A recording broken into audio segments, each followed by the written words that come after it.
Hello everyone and welcome back to my channel. Today my video is going to be all about how you can read on a budget. So if you either don't always have a lot of money to spend on books or just really want to be cheap and try to limit the amount of books you buy, then you should definitely watch this video. To start, I do want to clarify, I own my own home. I am well off enough that I could definitely buy books. And if you see behind me, I own quite a few books. I don't always pay a full price for those books because they can get really expensive, and as an adult with many things that I have to pay on monthly, my bills and living expenses always come first. So that might mean sometimes I have to put book buying by the wayside. On the other hand, if you just really don't always have enough money to buy books, it can be really frustrating, especially when you truly just want to read more. So I'm hoping today that my recommendations for how to read on a budget will be able to help everyone out. To start, the first thing that I really want to just throw out there, because I don't really think a lot of people think about this as a possibility when you're considering how to save money to read books, but that's just very easily borrowing books. Now, I understand that there's people who watch BookTube because you don't have anyone in your life who's as much of a reader as you, so borrowing books might be a little bit hard. Totally understand that, and if you are one of those people, keep watching this video or skip ahead, you can do that too. But for other people, you really might just not think about the fact that you can borrow books from other people. Now, there is of course the issue of like, oh well, if I really like this book, I'd love to own a copy of that. That being said, maybe you go and you borrow a book from someone. It's no cost to you. If you're a reader, you're probably going to take really good care of that book, and you determine if you like it or not. If you hate it, then you just saved yourself all the agony of wasting the $15, $20 of a brand new book that you might have bought when you intended to like it, and now you don't. Conversely, if you really end up loving it, but you just don't have the money to do it, there's always such a thing as holidays or birthdays. If you are someone who celebrates the traditional American holidays such as Christmas, Easter, celebrating your birthday, you might have many opportunities for someone to gift you that book. Especially if the person you borrowed it off of also really liked it. That's a great way to kind of be like, hint, hint, really like this book. You want to get it for me for my birthday that's coming up? Honestly, I've actually had a few friends gift books to me because they felt that they really loved it and thought that I would like it too. The other thing that I've also done is I started an Amazon wish list. And especially during Christmas time, I always get people who are like, what do you want for Christmas? What do you want for Christmas? And typically I just say like, gift cards for books is always a fine way to go for me because I will always find something to read. However, a lot of times people are very hesitant about giving just money or gift cards, especially in my family, and my in-laws are very much that way. So I've started to do my Amazon wish list where I'll put books on that wish list, and people have bought them for me because they were on the wish list. That's another thing to keep in mind when you are thinking about, asking people for gifts is, hey, like I have this wish list and I would really love for you to get me a book. Or, I mean, you can always go old school too. And if you have like a relative who really wants to get you something at some point, just write down a few books on a list and say, oh, you can surprise me. So like I said, borrowing is a great way to kind of know if you're going to like something, as well as it could lead into possible gifts down the future for you if you don't own it currently. Another kind of sort of borrowing thing that might be available to you, and I know that it's not going to be in all places, but that would be book swaps. I know at previous jobs, I've seen people do like a little cart or something where it's like, take a book, leave a book kind of situation. And, you just book swap it out, and you might see those carts in any given place. I know when I was in college as well, our college library had a little book swap located in one of the areas. And again, you could just like take a book and leave it. Or if you really didn't have any books to leave, you can always take it and bring it back. But again, I would just recommend to look out for those, whether it's at a local library or it's at your place of employment. And sometimes just in the community, they might have them. I also know in some bigger communities, you might actually have like big get-togethers where they'll have like once a month or once every couple months where you can actually go and meet up with other people and swap books that way too. I personally haven't seen any where I live, but I know they exist, so that's another thing to look out for, maybe on your community page on like Facebook, or if your area has a website, you might want to check on that as well. Okay, so getting the borrowing out of the way, because like I said, I know that might not always be available to people, especially if you don't have readers in your life. The next thing I would recommend looking out for that is completely free are free little libraries. If you've never heard of a free little library, essentially what they are is exactly what it sounds like. People in the neighborhood will typically build a little box. Sometimes they look like birdhouses. Sometimes they'll look like a little house. I've seen really, really cool ones on the internet, such as people make a TARDIS or like a spaceship or just very, very cool things. And the size varies, but typically, it's kind of like a good size square box with 1 or 2 shelves in them. And people will just leave books in there so that you can exchange them. So again, very similar to the book swaps and borrowing books, where you can just go up to these free little libraries, take a book out as you please, and if you want, you can leave some books. I know personally, when I have books that either aren't as popular or I just can't sell, or I have multiple copies and I don't need multiple copies, I typically will leave them in the free little library that's around the block for me. There's 2 within walking distance from my house, but I know I find them all over the place, and I love to take pictures with them because it always warms my heart to see the little free libraries. They're everywhere. If you want to learn more about them, I will leave the link, because there is a website where once you build a free little library, you register it so people can easily find it. I guarantee that you are likely to find one somewhat local to you. Unless you live in a very isolated area, then obviously that's probably not going to be as prevalent either, but definitely take advantage of them if you see them. The more that you go to them, the more that I think, you can kind of get a feel of what's actually going to be in it. Because you could tell too, my local free little library, there's definitely a kind of specific reading taste that a lot of people have in this area, at least the ones that use it. There's a lot of like crime and war fiction, as well as like memoirs type of stuff. So I usually don't end up getting them from the free little library, but I always put books in and they're always gone every time I put books in. So I just think that I'm helping people who really want to read young adult and fantasy books, because those are typically all I put in there. And every time I put a book in, they're gone. So the next thing that I want to talk about real briefly in the free area is, of course, using your local library. I don't think this is anything new, but they are a free resource. And typically, I know in Pennsylvania that you can actually get your county library card will allow you access to all the libraries in that county. So, the county that I live in, I'm pretty sure we have 6 different libraries, one being in a pretty predominant city. So they have a lot more resources than my little local library, who's very, very tiny. It's very similar in a couple of the counties that I work in too, that you can get a library card and then be able to either go to those other libraries and check them out, or else if you are local to one area and you see a book that's, maybe a 45-minute drive, but it's still in your same county, you can request that they transfer that book and they'll have it within a day or 2. And it's so wonderful. So even if your library itself doesn't physically have a copy, but they have it in the library system, you can easily get it. It's honestly like such a cool thing, and it really supports your local libraries when you use them. So I always recommend just going to check it out, especially if it's just, like I said, if you're in like a slump where you can't really buy any books, that's always a way to kind of get some reading in, as well as maybe just make a quick list on the side of what books you really like and would want to own your copy one day. Because again, you can always get them for gifts, or you might just happen to find one some other way that I'm going to tell you down the road.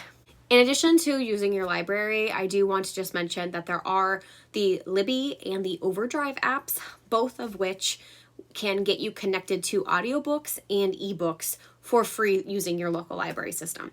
So all you need to do for those apps is have a library card number, and you enter that in and you get access to whatever your library system has on audiobooks and ebooks. I definitely saved a lot of money when I first started listening to audiobooks that way, because I would just find a bunch of the audiobooks that I've been wanting to listen to. And of course, if you are an audiobook listener, you know that they can get pretty pricey. And even if you get them through something like Audible, which I'll talk more about later, you're still paying $15 a month for one audiobook. So using your local library with those Libby or Overdrive apps, you get that audiobook for 14 days usually for absolutely free. It's definitely a game changer, and I always recommend going to the library, Libby, or Overdrive to get some books. Okay, so departing from the kind of free ways to get books, another way that you can really get books much, much cheaper than you would in a brand new store would be to try to go to yard sales, flea markets, and garage sales. Whatever area you live in, you may have different terms from this, but garage sales and yard sales are pretty much interchangeable where I live, and flea markets are just places that you might either go in for free or you might pay a small fee, and you get to kind of roam people's who are selling random possessions. Typically, you find the antiques stuff or, just things that have been used but are still in good condition. I am a frequent yard sailor / flea marketer. Me and my husband during the summer months, we go pretty much weekly, and we just try to find things that, would be much cheaper than we would get in a store. A lot of the things in my house are from yard sales, and you would be actually surprised at how many things we've bought brand new that we've gotten for like 80% discounted because the person was just either they didn't use it or they used it once and didn't like it or for whatever reason. But when I first started growing my book collection, I found so many books through flea markets and yard sales. And to this day, I still find more, but because I have like a very large growing collection, like at this point, I'm probably pushing 1,000 books in my house. Because of that, I am finding that the more that I go to yard sales and flea markets, my book buying has slowed down quite a bit because I usually buy them.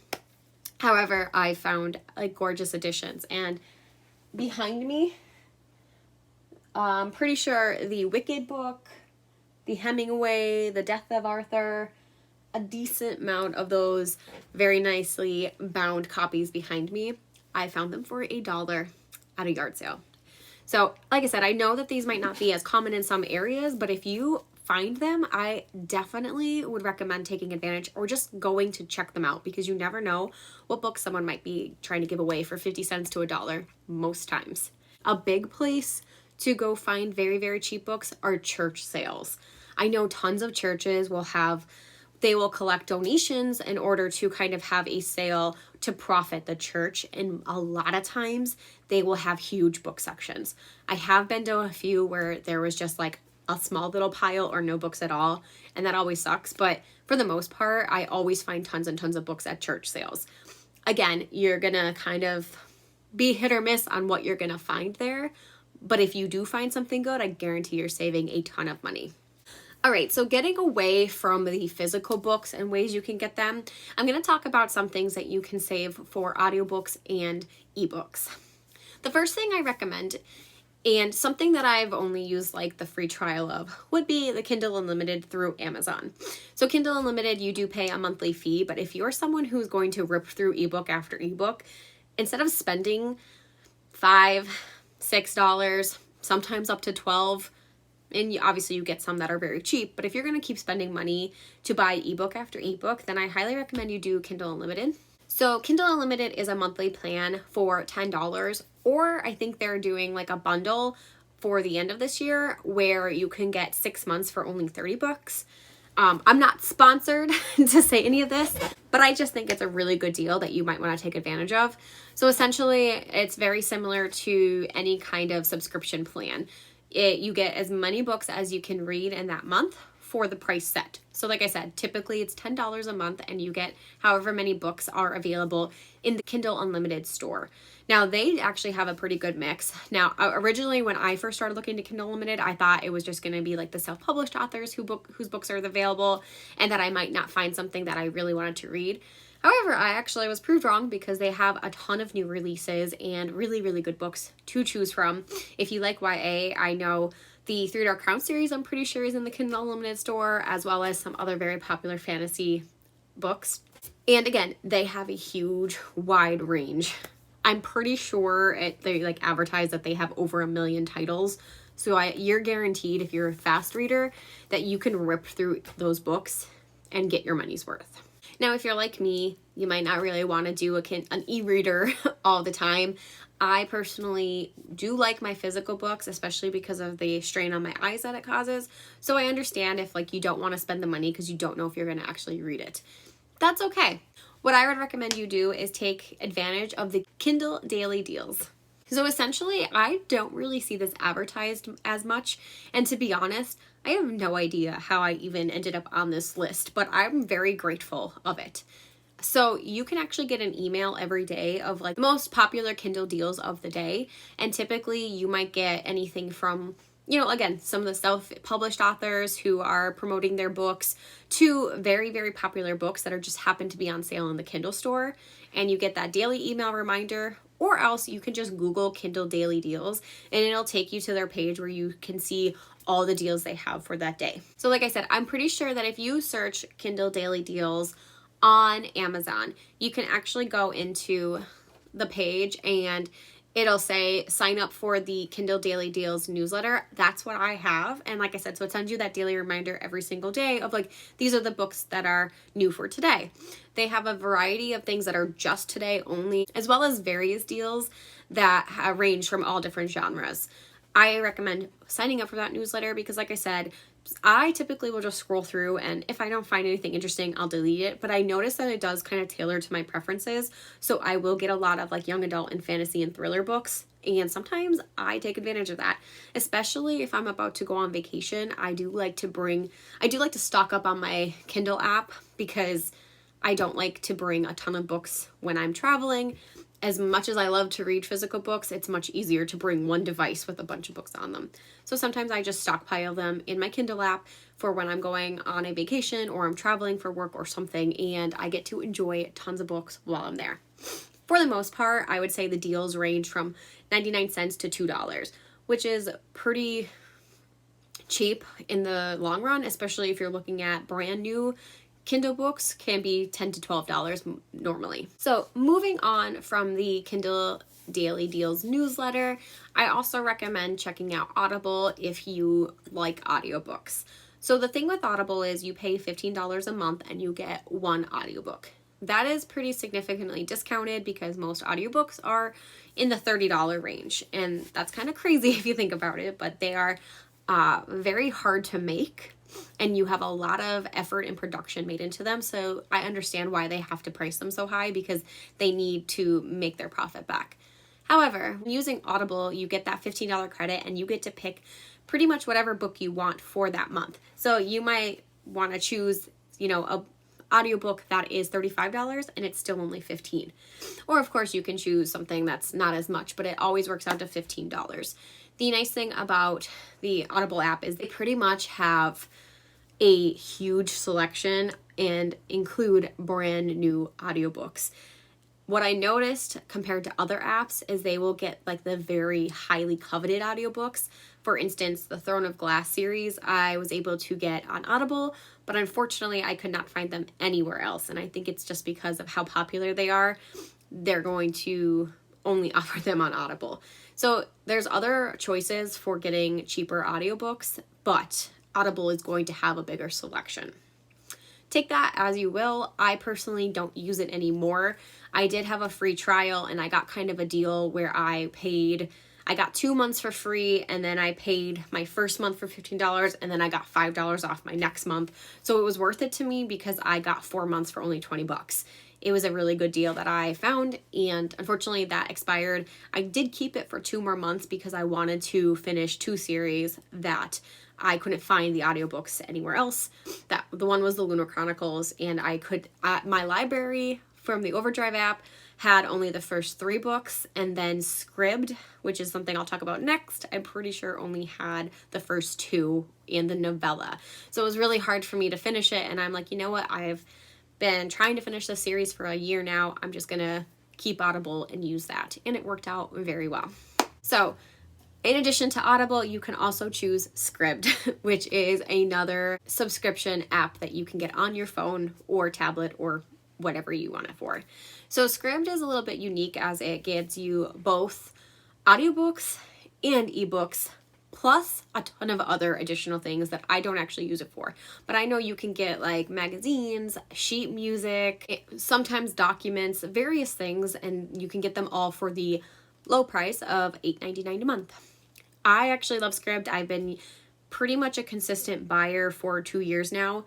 When I found Scribd, both of my jobs that I've worked at since I've graduated undergrad in 2014 involved travel. So midway through my first job, I realized that I could be reading so much more on my long journeys, especially when I have hours and hours to drive each day, if I started listening to audiobooks.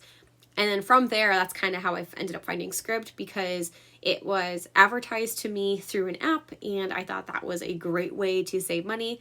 I got 2 free months, and then I'm like, yep, this is worth it. I'm going to keep it. So like I said, it's $8.99 a month, and you get a huge selection of various audiobooks, ebooks, and other things if you're interested in those other things. But I really love it for the audiobooks because they have a pretty good selection, all things considered. They do have new books that are released. I know that they already have Call Down the Hawk by Maggie Stiefvater, and I was thinking about starting that on audiobook because, I want to read it immediately and my copy has not come in the mail yet. You have a good selection of new books, but not all of them. Like I said, the Throne of Glass series, which was a series I wanted to finish on audiobook, that has never been on Script to my knowledge. So that was always very disappointing when I wanted to finish it. However, I was able to finish tons and tons of series through audiobooks on Script either way. They also have a wide variety of young adult fantasy, nonfiction, memoirs, war fiction, thrillers, mysteries, etc. You can find so many. So if you're both an e-reader and an audiobook reader, this app might actually be perfect for you since it offers so much on both. Hey guys, Editing Bree here, and I just wanted to kind of chime in and say that with Script, you technically get an unlimited selection. However, it does kind of taper you out at some points where you won't be able to get so many books in the same genre after you've already listened to so many. So for instance, if you've listened to like 5 young adult fantasy books, you might not be able to listen to any more until the end of the month. Kind of sucks sometimes, but honestly, I've never really come across that problem because I try to keep a wide variety. But I did want to let you guys know that just in case this was something that would hinder you from getting the app. The next thing that I'm going to suggest you look into if you want to save money reading is Chirp. So Chirp is a website, but also an app that you can get, and it allows you to kind of find audiobook deals. So with Chirp, I sign up for the newsletter first. So every day it sends me a newsletter and it will say, these are the deals of the day. Very similar to the Kindle Daily Deals newsletter. It'll give you a selection of, these are what's new today for the audiobook selections, but you can also click on the link and find more that are available.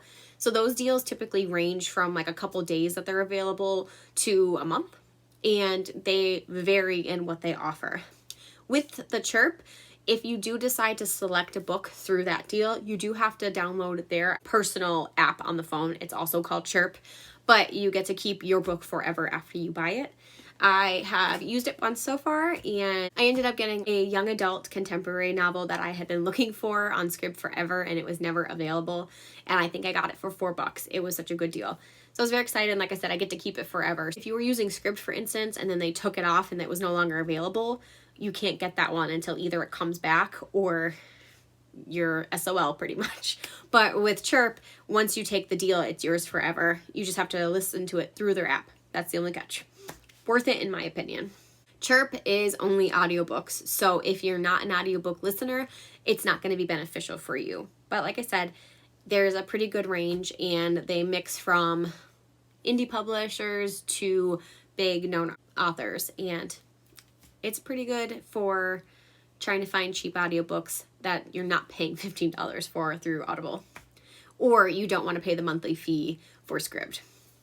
The next thing that I'm going to talk about is a website, and that would be BookBub. So BookBub is another one that you can sign up for a newsletter and get daily ebook deals. I typically keep the newsletter because, again, I like to just kind of scroll through and see if there's anything that piques my interest that I can stockpile for later. But you can also go to the website and kind of search yourself to see what deals they have every single day if you wanted to. BookBub will change their deals all the time, so nothing's ever going to be the same, but they also do bring deals back every now and then. It just depends. So you can also kind of customize that newsletter where some of the other ones you don't get as much. You can say like who your favorite authors are and follow them on BookBub. So that way too, if an author is going to post something new or they post a new deal, you actually get notified immediately and have first pick of that author's deal. I think it's really cool, and personally ends up saving you a lot of money. I have used those deals before. BookBub is pretty compatible with all devices, so you can get it through your Kindle app, or you can do it through an iPad or any other reader. So that's kind of really nice to be able to do that. But yeah, they've had really good deals, and I love to take advantage of it. Also, I just kind of like the reminders of when authors that I follow are publishing new books, because that's always exciting, and it also keeps me up to date with everything too. And my last way to read more on a budget would be to sign up for publisher emails. This might not be one that's talked about as much, but I've actually noticed it in several of my emails, because at this point, the only emails I like to subscribe to are ones that are going to save me money on books. In honesty, publishers will send tons of emails sometimes if you let them, and they're not always going to be the most exciting things. I sometimes notice that if I scroll through their emails, they'll say like, here's our daily deals on these books, or they'll send separate emails to say that, you know, these are our picks for you. I have a couple through publishers. One's called My Litscription, which is they kind of customize an email and say like, if you're feeling this way, you should read this, and they give you recommendations based on like moods or feelings or something of that nature. However, they're always deals, so typically they're only $1.99 if you get them through that email.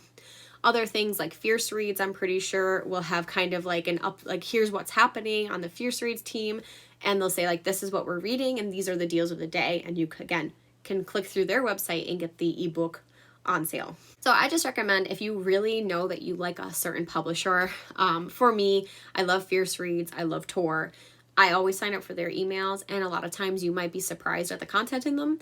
I'm not saying you have to read every single thing, but it might be worth it to see just those little deals that they slip in there, because that's usually not advertised in their subject. So just open them up, see what they got, and if you really just end up hating them, you can just unsubscribe. Nothing to it. But there you go, guys. Those are my best recommendations I have if you want to read more on a budget. Now, I'm not sponsored by any of the things that I recommended. I only recommended them because they are things that I have actually done or used or bought from, and I absolutely loved everything that I mentioned in this list. There might be other ways, and there might be some things that I'm missing. If there are, definitely leave them down below, and I would love to maybe make a part 2 of this if that's something that I'll have enough material for. But as of now, these are my best recommendations, and I hope that they help you down the road find some more books on a budget. Thanks for watching, guys, and I'll see you next time. Bye.